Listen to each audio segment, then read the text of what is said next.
नमस्कार दोस्तों, मैं डॉक्टर नीतू रानी आपके अपने YouTube channel Saraswati education time में आप सभी का फिर से स्वागत करती हूँ। पिछले कुछ दिनों से मुझे लगता है आप लोगों को मेरा वीडियो का इंतज़ार रहा होगा। उसके लिए मैं आप लोगों से माफ़ी मांगती हूँ क्योंकि मैं बहुत देर से वीडियो बना रही हूँ क्योंकि मेरी तबीयत बहुत ख़राब थी, बट अब मैं बहुत ठीक हूँ, सही हूँ, अच्छी हूँ। तो चलते हैं मेरी अगली वीडियो की तरफ, मेरे अगले कड़ी की ओर, हिंदी व्याकरण में। आज हम पढ़ेंगे संधि। पिछले वीडियो में हमने आपको पढ़ाया था समास, है ना। आज हम पढ़ेंगे संधि। देखिए, समास और संधि में जो अंतर है वो वर्ण और शब्द को लेकर है। समास में हम क्या करते थे, समास में हम शब्दों का योग करते थे, लेकिन संधि में हम क्या करेंगे, हम अक्षरों यानी वर्णों का योग करेंगे। ठीक है, तो देख लेते हैं संधि होती क्या है। संधि शब्द का अर्थ है मेल, संयोग एवं जोड़ तथा वर्ण विकार। वर्ण विकार मतलब वही अक्षर, वर्णों को क्या हम कहते हैं ना, वर्णमाला, जैसे जिसमें स्वर और व्यंजन दोनों होते हैं, है ना। वर्ण क्या होते हैं, जिसमें स्वर और व्यंजन एक साथ होते हैं, उसे हम वर्ण कहते हैं, वर्णमाला कहते हैं, है ना। तो जब किसी शब्द के वर्णों में विकार होता है यानी परिवर्तन होता है तो वो क्या कहलाता है, वर्ण विकार कहलाता है, संधि कहलाता है। संधि शब्द का अर्थ है मेल, संयोग एवं जोड़ तथा वर्ण विकार। यह विकार यानी परिवर्तन वर्णों के मध्य होता है, यानी अक्षरों के बीच में होता है, यानी वर्णों के बीच होता है। तो सामान्य तौर पर संधि को किस परिभाषा से जानते हैं कि दो वर्णों के मेल से उत्पन्न विकार को व्याकरण में संधि कहते हैं। यानी दो वर्णों के मेल से उत्पन्न, यानी जब शब्द में जो वर्ण होते हैं, क्योंकि हम सब जानते हैं शब्द कैसे बनता है, वर्णों के मेल से बनता है ना। शब्द कैसे बनता है, शब्द वर्णों के मेल से बनता है। तो जो शब्द में जो वर्ण है उनके बीच में कोई जो मेल हो रहा है, किस तरीके से जो जोड़े जा रहे हैं, वो वर्ण आपस में कैसे जोड़े जा रहे हैं, उस चीज को ढूंढना, यानी उसमें उस जो विकार होता है वो हमें ढूंढना होता है, वो परिवर्तन हमें ढूंढना होता है। तो दो वर्णों के मेल से उत्पन्न परिवर्तन को या विकार को व्याकरण में क्या कहते हैं, संधि कहते हैं। जैसे विद्या धन आलय, विद्या धन आलय बराबर क्या बन जाता है, विद्यालय, है ना। क्या बनेगा, विद्यालय। अब हम देखेंगे कि इसमें दो शब्द हैं, विद्या है, धन आलय है। तो विकार कहाँ होगा उत्पन्न, यानी जैसे समास में हम दो पद कर रहे थे, इसी तरह हम यहाँ भी शब्दों को दो पदों में डिवाइड कर लेंगे। यानी कि जो संधि होगी वो लगभग, संधि किस में होगी, जो क्या बोलते हैं उसको, जो दो शब्दों में होती है ना। यानी दो शब्द होंगे, वही जो यौगिक शब्द होते हैं वहाँ हम संधि आसानी से ढूंढ लेते हैं। जो हमेशा संधि किसमें आसानी से ढूंढ ली जा सकती है, जो यौगिक शब्द होते हैं, रूढ़ शब्द में नहीं, मूल शब्द में नहीं, यौगिक और योग रूढ़ जो शब्द होते हैं उनमें हम संधि आराम से ढूंढ लेते हैं, यानी उनमें जो परिवर्तन होता है उसे हम पता लगा सकते हैं। जैसे विद्या धन आलय यानी विद्यालय, है ना। तो विद्या एक अलग शब्द है, आलय एक अलग शब्द है। विद्या का मतलब वही ज्ञान और आलय मतलब एक स्थान, यानी जहाँ पर विद्या ग्रहण की जाती है। अब हम यहाँ देखेंगे कि ये जो पहला पद है, यानी जो पहला शब्द है, पहला शब्द और दूसरा शब्द, है ना, पहला शब्द और दूसरा पद नहीं, शब्द, ठीक है। पहले शब्द का आखिरी वर्ण, है ना, पहले शब्द का आखिरी वर्ण और दूसरे शब्द का पहला वर्ण, वही जो समास में पहले पद का हम कहते हैं ना, प्रथम पद प्रधान है कि दूसरा पद प्रधान है ना। लेकिन यहाँ क्या करेंगे, हम शब्द का जो शब्द है, पहला जो शब्द है उसका आखिरी अक्षर का मेल करते हैं और जो दूसरा शब्द है उसके पहले अक्षर के साथ हम मेल करते हैं। तो इस तरीके से, यानी विद्या धन आ, यहाँ पर हम ढूंढेंगे कि कौन सी संधि है। और इस चीज को पता लगाने के लिए हमें संधियों को तीन रूपों में बांट लेते हैं। संधि के प्रकार कितने हैं, संधि के प्रकार है तीन। स्वर संधि, व्यंजन संधि और विसर्ग संधि। अब इसमें जो विद्याधन आलय है इसमें हम देखेंगे कि स्वर संधि है ना, स्वर संधि है, विद्याधन आ धन आ, इस तरीके से। अब हम आगे आगे धीरे धीरे आपको बताएंगे कि संधि को कैसे ढूंढा जा सकता है, संधि का पता कैसे लगाया जाता है। तो संधि कितने प्रकार की है, स्वर संधि, व्यंजन संधि और विसर्ग संधि। पहले हम बात कर लें संधि के प्रकार। संधि हमने बताया 3 प्रकार की हैं, स्वर संधि, व्यंजन संधि और विसर्ग संधि। तो सबसे पहले हम बात कर लेते हैं स्वर संधि की। स्वर संधि किसे कहते हैं कि जब शब्द के दो स्वरों के पास पास आने से जो संधि होती है उसे स्वर संधि कहते हैं। जैसे रत्न धन आकार, क्या है, रत्न धन आकार, तो हम सबको पता है क्या बन जाता है, रत्नाकर। अब हम देखेंगे कि पहला शब्द जो है रत्न, उसका जो अंतिम वर्ण है ना हमें पता है, हमने बचपन से ही हमने कहा, बचपन में हमने शब्द कैसे बनाने सीखे हैं, अक्षरों को जोड़कर हम क्या बनाते थे, शब्द बनाना सीखते थे, है ना। हम जैसे हमने सीखा था राम, तो हमारे स्कूल में क्या सिखाते थे ना, धन आ का डंडा प्लस माँ, है ना। तो ये रा क्या था, रा तब तक अधूरा है क्योंकि इसके साथ ये बड़ा आ का डंडा है ना, और इसलिए ये आधा माना जाएगा।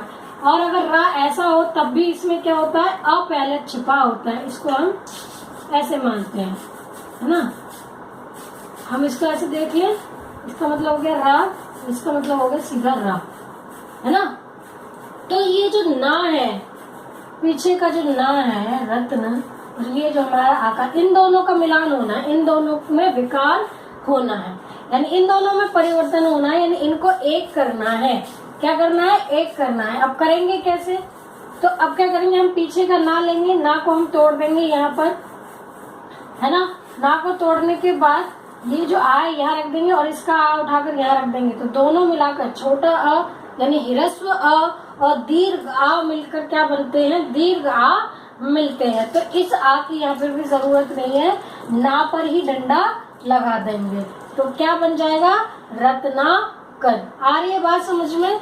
देखिए, शब्द का अंतिम अक्षर और दूसरे शब्द का पहला अक्षर हमने लिया, है ना, दोनों में विकार किया, यानी हमने क्या किया, ना धन आ का किया, ना धन आ। तो ना को जब हमने तोड़ा तो जो ना में जो आ था उसको यहाँ रखा और आ को यहाँ रखा, है ना, तो दोनों को मिलाकर क्या बना हमारा आ। तो ये इस तरीके से हमारे पास क्या आया, दीर्घ स्वर संधि का उदाहरण हमारे पास आया। तो इसी तरह से हम देख लेंगे कि जो स्वरों, जब स्वर आपस में मिलने लगते हैं, अक्षरों में जो वर्णों के जो स्वर हैं, है ना, जब उनमें विकार उत्पन्न होता है, जब उनमें परिवर्तन होता है, तो वहाँ क्या होती है, स्वर संधि होती है। इसी तरह हम देख लेंगे स्वर संधि के प्रकार। स्वर संधि इसी तरीके से स्वरों में जब परिवर्तन होने लगता है, यानी वर्णों के स्वरों में जब हम परिवर्तन देखते हैं, तो वहाँ क्या होता है, स्वर संधि होती है। और ये कितने प्रकार की होती है, 5 प्रकार की होती है।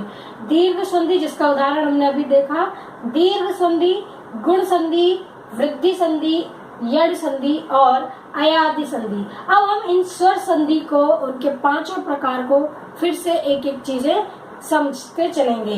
तो हम देखेंगे इनमें कुछ सूत्र होंगे जिन्हें हमें समझना होगा। हर स्वर संधि का अपना एक सूत्र है जिसे हमें समझना होगा, याद रखना होगा, जिसकी वजह से हम आसानी से जो है, जो हमारे एग्जाम में जो संधियों के जो एग्जाम्पल आते हैं, जो पेपर क्वेश्चंस आते हैं, ऑप्शंस आते हैं, ताकि वो आप आसानी से लगा सकें। तो अब हम बात कर लेते हैं स्वर संधि के दीर्घ स्वरूप की।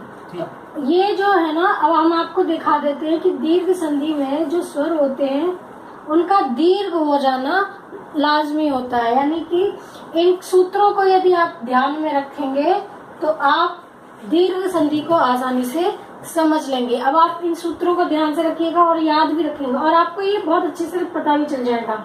हम सब जानते हैं कि 3 मूल स्वर होते हैं, छोटा अ, छोटी ई और छोटा उ। इन्हीं से सारे स्वर, यानी इन्हीं 3 मूल स्वरों से क्या बनते हैं, ह्रस्व से लेके दीर्घ स्वर से लेके बाकी जितने भी स्वर बनते हैं वो इन्हीं 3 मूल स्वरों से बनते हैं। तो जैसे छोटा अ प्लस छोटा आ इज इक्वल टू बड़ा आ बन जाता है ना। तो हमें ये याद रखना है कि छोटा आ प्लस छोटा आ इज इक्वल टू बड़ा आ धन बड़ा आ इज इक्वल टू बड़ा आ, छोटा आ धन बड़ा आ इज इक्वल टू बड़ा आ, है ना। बड़ा आ धन छोटा आ इज इक्वल टू बड़ा आ, यानी कि सेम स्वर यानी समान स्वर यदि एक साथ आ जाएं, यानी एक जैसे स्वर यानी समान स्वर जिन्हें हम सवर्ण स्वर कहते हैं, एक जैसे स्वर यदि एक साथ आ जाएं तो वो क्या बन जाते हैं, वो किसमें परिवर्तित हो जाते हैं, दीर्घ स्वरों में परिवर्तित हो जाते हैं। जब समान स्वरों का आपस में हमें मेल देखने को मिलता है तो वो क्या होता है, वो दीर्घ स्वर में बदल जाते हैं। ठीक है, दिख रहा है ना आपको, यानी अ प्लस अ इज इक्वल टू बड़ा आ प्लस बड़ा आ इज इक्वल टू ऑल्सो बड़ा आ प्लस आ इज इक्वल टू आ प्लस अ इज इक्वल टू आ। अब इनके कुछ एग्जांपल्स देख लेते हैं। परम धन अर्थ, इसमें म में आ ऑलरेडी छिपा हुआ है ना। मैंने अभी आपको उदाहरण देके बताया था कि अगर हमें संधि किसमें देखनी है, म में देखनी है और आ में देखनी है। म में ऑलरेडी हमने बताया था कि आ छुपा हुआ है, यानी हमें मिल गया अ और पीछे का आ यानी अ। तो कौन सा मिल गया हमें, परमार्थ, यानी ये आ हट जाएगा और इसके साथ बड़ा आ, यानी इसका दीर्घ स्वरूप बन जाएगा। तो दिख रहा है ना आपको, परमार्थ। इसी तरह आ धन आ जब मिलते हैं यानी विद्या धन आलय, अब आप देख रहे होंगे बड़ा आ प्लस बड़ा आ मिल रहा है तो ये मिलकर भी क्या बन रहे हैं, विद्यालय। इसी तरह हिम, इसमें भी क्या है, माँ में अ छिपा हुआ है, अ प्लस आ इज इक्वल टू क्या बन रहा है, हिमालय। हिम धन आलय क्या बन रहा है, हिमालय। तो यहाँ भी क्या है, दीर्घ स्वर संधि देखने को मिलती है। इसी तरह विद्या धन अर्थी, विद्यार्थी, है ना, यानी कि ध में बड़ा आ छिपा हुआ था और हमारे पास छोटा आ था, तो दोनों को मिला के हमने बड़ा आ कर दिया, विद्यार्थी। इसी तरह ई के उदाहरण देख लेते हैं, समान ई के, यानी कवि धन इंद्र यानी कविंद्र। दोनों जब छोटी ई और छोटी मिलकर क्या बन जाते हैं, बड़ी ई बन जाते हैं। इसी तरह बड़ी ई और बड़ी बनकर क्या बन गया, बड़ी ई। नदी धन ईश यानी नदीश, दिख रहा है ना, छोटी ई इज इक्वल टू बड़ी ई प्लस बड़ी ई इज इक्वल टू बड़ी ई, छोटी ई प्लस बड़ी ई। हरि धन ईश, हरि धन ईश यानी हरीश, क्या बन जाएगा, बड़ी। रजनी धन ईश यानी बड़ी ई बनकर क्या बन गया, बड़ी ई ऑल्सो। ठीक है, अब देखिए, अब आप यहाँ कहेंगे यहाँ तो ये तीन ही है। तीन इसलिए है क्योंकि छोटा ऊ प्लस छोटा ऊ इज इक्वल टू बड़ा ऊ बन जाता है, तो बड़ा ऊ तो बनेगा नहीं, है ना। तो छोटा ऊ प्लस छोटा ऊ इक्वल टू बड़ा ऊ बन गया, है ना। तो जब बड़ा ऊ बन गया, क्योंकि ये खुद बनकर आया है, यहाँ ये ऑलरेडी स्वर है, तो बन सकता है, ऐसा नहीं है नहीं भी बन सकता। छोटा ऊ धन छोटा ऊ इज इक्वल टू बड़ा ऊ, यानी देखिए उदाहरण भानु धन उदय, तो क्या बन गया हमारा, भानुदय। इसी तरह छोटा ऊ प्लस बड़ा ऊ मंजू धन उषा, मंजुषा, है ना। बड़ा ऊ धन छोटा ऊ यानी भू धन उत्तम, भूतम। तो इस तरीके से आप देख रहे हैं कि दीर्घ स्वर संधि कहाँ हो रहा है, जहाँ समान स्वर मिल जाते हैं और समान स्वर मिलकर कोई दीर्घ स्वर बना देते हैं, तो वहाँ क्या होती है, दीर्घ स्वर संधि होती है। अब बात करते हैं गुण संधि की। अब हम बात कर लेते हैं अगली संधि की, स्वर संधि का अगला रूप यानी कि गुण संधि की, है ना। दीर्घ संधि में हमने क्या बोला था कि जहाँ समान स्वरों का मेल हो जाता है तो वहाँ वो दीर्घ स्वरों में परिवर्तित हो जाते हैं। लेकिन गुण संधि में क्या होता है कि गुण संधि जिन शब्दों में असमान स्वरों का मेल हो वहाँ गुण संधि होती है, यानी कि वहाँ समान स्वरों का मेल नहीं होता बल्कि मल्टीपल स्वरों का मेल होता है। जैसे अभी एक सूत्र देख लेते हैं।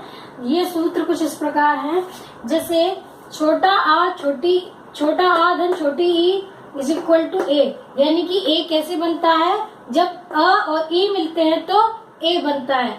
तो इस तरीके से ये आपको सूत्र याद रखने हैं कि छोटा आ प्लस छोटी ई इज इक्वल टू ए, छोटा आ प्लस बड़ी ई is also is equal to ए, बड़ा आ प्लस छोटी ई इज इक्वल टू ए, बड़ा आ प्लस बड़ी ई इज इक्वल टू ए। तो ये कुछ प्रमुख सूत्र हैं जिन्हें आपके ध्यान रखना होगा। अब हम देख लेते हैं उदाहरण के तौर पर, जैसे देवधन इंद्र है ना, देवधन इंद्र यानी देवेंद्र कैसे बना, वाह धन इंद्र। अब वाह में हमें पता है आ ऑलरेडी है, तो हमने देखो यहाँ पे खंडन इनके खंडन कर दिए हैं, आ धन ई। तो विकार कहाँ उत्पन्न होगा, इनमें उत्पन्न होगा। परिवर्तन पहले शब्द के आखिरी अक्षर में परिवर्तन होता है, तो वाह में परिवर्तन हो जाएगा, वे हो जाएगा। इसी तरह सुर धन ईश यानी र में ए आ है और ये जो है छोटी ई, सुर धन ईश ये बड़ी ई है ना, तो परिवर्तन कहाँ होगा, रा में होगा, तो रा का ई की जगह क्या हो जाएगा, ए हो जाएगा। इसी तरह महाधन इंद्र यानी हा में बड़ा आ छुपा हुआ है, आ धन ई इज इक्वल टू ए। इसी तरह हा प्लस ए इज इक्वल टू हे हो जाएगा। तो बात समझ में आ रही है।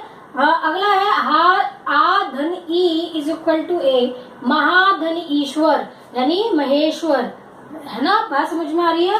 हा धन ई यानी आ प्लस ई ए हो जाता है, इसलिए ए का ए हा का ए में परिवर्तन होगा, बन जाएगा हे। तो इस तरीके से ए हमें समझ में आ गया, ए हमें मिल गया। अब ओ कैसे बनता है, ओ का भी आप सूत्र देख लीजिए। अ धन उ इज इक्वल टू ओ, अ धन उ इज इक्वल टू ओ है ना, अ धन उ बराबर ओ।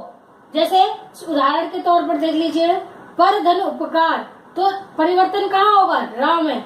देखिए रा में ऑलरेडी आ है और उ, तो आ प्लस उ परिवर्तन होकर रा में परिवर्तन हो जाएगा, तो रा धन उ बराबर रो बन जाएगा। इसी तरह आ धन उ, जल धन ऊर्मी जलोर्मी है ना।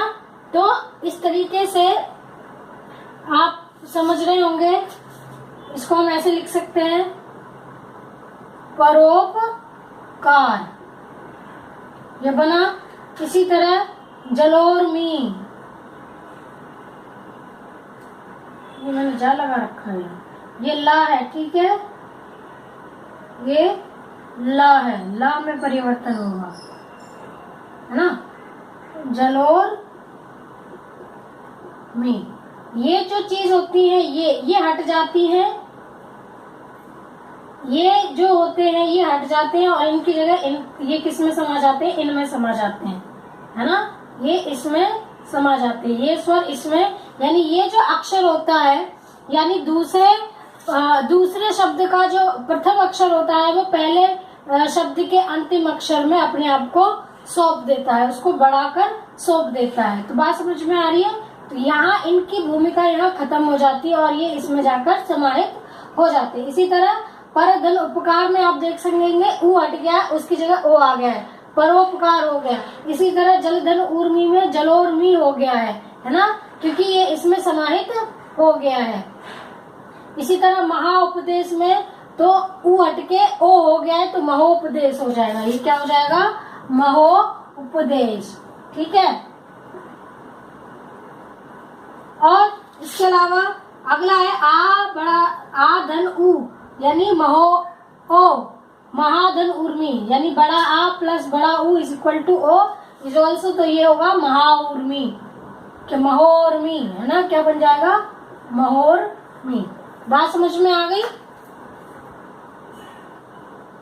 तो इस तरीके से जो है गुण संधि का स्वरूप हमें देखने को मिल जाता है। तो ये जो है ना, ये सूत्र आपको याद रखने हैं, बाकी संधियां आप आराम से लगा देंगे, जो भी आपके पेपर में आएगी आप आसानी से, यदि आपको ये संबंध याद है ना, आ धन ई, आ इज इक्वल टू आ, ये चीज याद रहेगी और ये बन जाती है, बहुत जल्दी याद हो जाती है, इतना कठिन नहीं है।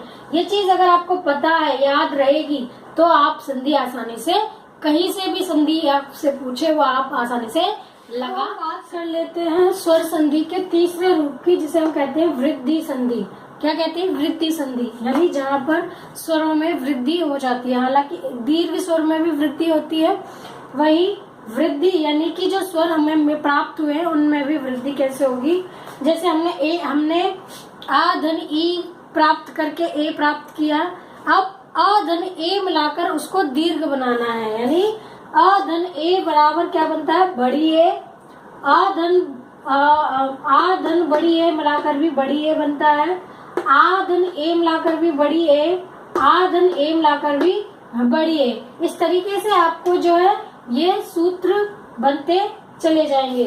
तत्र धन एव, त्र धन ए यानी ये बड़ा त्रे हो गया। इसी तरह मत है, मत धन ऐक्य, मत धन ए, त धन ए, तो ता में ए मिलाया तो ये क्या बना, तय, तय है ना, मतैक्य। इसी तरह आपने देखा होगा सर्वदा, यानी सर्वदा धन एव, सर्वदाएव। इसी तरह एक और उदाहरण है सदा धन एव। सदा धन एव में क्या है, आ है और ए है, तो क्या बनता है हमारे पास, सदैव, है ना। इसी तरह तथा धन एव, तथा धन एव, तथैव, है ना। इस तरीके से जो है ये वृद्धि संधि के उदाहरण है। यानी जहाँ बड़ी ए मिल जाए, देखिए छोटी ए जहाँ मिलेगी वो होगा हमारा गुण संधि, और जहाँ बड़ी ए मिलेगी वहाँ क्या होगा, वृद्धि संधि। इसी तरह जहाँ छोटा ओ मिलेगा वो होगा गुण संधि, और जहाँ बड़ा ओ मिल जाएगा वो हो जाएगा हमारा वृद्धि संधि। इसी तरह हम उदाहरण देख लेते हैं। बड़ा ओ कैसे में मिलता है, आ धन ओ मिलाकर क्या बनता है, बड़ा ओ, है ना, यानी दीर्घ हो जाता है। ओ का क्या बन जाता है, दीर्घ बन जाता है। आ धन ओ मिलाकर क्या बनता है, बड़ा ओ। तो इसी तरह उदाहरण देख लीजिए, वन धन औषधि मिलाकर क्या बन जाता है, वनौषधि, है ना। अ धन ओ, बड़ा ओ। अब आप कहेंगे ये बड़े ए कहाँ से आया, देखिए जब सेम सेम स्वर बनते हैं, मैंने बताया था ना, ए धन ए इज इक्वल टू बड़ी ए हो जाएगा।